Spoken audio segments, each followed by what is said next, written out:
ॐ सं शनिश्चराय नमः। ॐ न्यायाधीशाय नमः।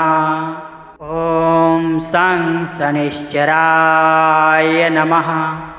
ॐ न्यायाधीशाय नमः। ॐ सं शनिश्चराय नमः। ॐ न्यायाधीशाय नमः। ॐ सं शनिश्चराय नमः। ॐ न्यायाधीशाय नमः। ॐ सं शनिश्चराय नमः। ॐ न्यायाधीशाय नमः। ॐ सं शनिश्चराय नमः। ॐ न्यायाधीशाय नमः। ॐ सं शनिश्चराय नमः। ॐ न्यायाधीशाय नमः। ॐ सं शनिश्चराय नमः। ॐ न्यायाधीशाय नमः। ॐ सं शनिश्चराय नमः। ॐ न्यायाधीशाय नमः। ॐ सं शनिश्चराय नमः। ॐ न्यायाधीशाय नमः। ॐ सं शनिश्चराय नमः। ॐ न्यायाधीशाय नमः। ॐ सं शनिश्चराय नमः। ॐ न्यायाधीशाय नमः। ॐ सं शनिश्चराय नमः। ॐ न्यायाधीशाय नमः। ॐ सं शनिश्चराय नमः। ॐ न्यायाधीशाय नमः। ॐ सं शनिश्चराय नमः। ॐ न्यायाधीशाय नमः। ॐ सं शनिश्चराय नमः। ॐ सं शनिश्चराय नमः। ॐ न्यायाधीशाय नमः। ॐ सं शनिश्चराय नमः। ॐ न्यायाधीशाय नमः। ॐ सं शनिश्चराय नमः। ॐ न्यायाधीशाय नमः। ॐ सं शनिश्चराय नमः। ॐ न्यायाधीशाय नमः। ॐ सं शनिश्चराय नमः। ॐ न्यायाधीशाय नमः। ॐ सं शनिश्चराय नमः। ॐ न्यायाधीशाय नमः। ॐ सं शनिश्चराय नमः। ॐ न्यायाधीशाय नमः। ॐ सं शनिश्चराय नमः। ॐ न्यायाधीशाय नमः। ॐ सं शनिश्चराय नमः। ॐ न्यायाधीशाय नमः। ॐ सं शनिश्चराय नमः। ॐ न्यायाधीशाय नमः। ॐ सं शनिश्चराय नमः। ॐ न्यायाधीशाय नमः। ॐ सं शनिश्चराय नमः। ॐ न्यायाधीशाय नमः। ॐ सं शनिश्चराय नमः। ॐ न्यायाधीशाय नमः। ॐ सं शनिश्चराय नमः। ॐ न्यायाधीशाय नमः। ॐ सं शनिश्चराय नमः। ॐ न्यायाधीशाय नमः। ॐ सं शनिश्चराय नमः। ॐ न्यायाधीशाय नमः। ॐ सं शनिश्चराय नमः। ॐ न्यायाधीशाय नमः।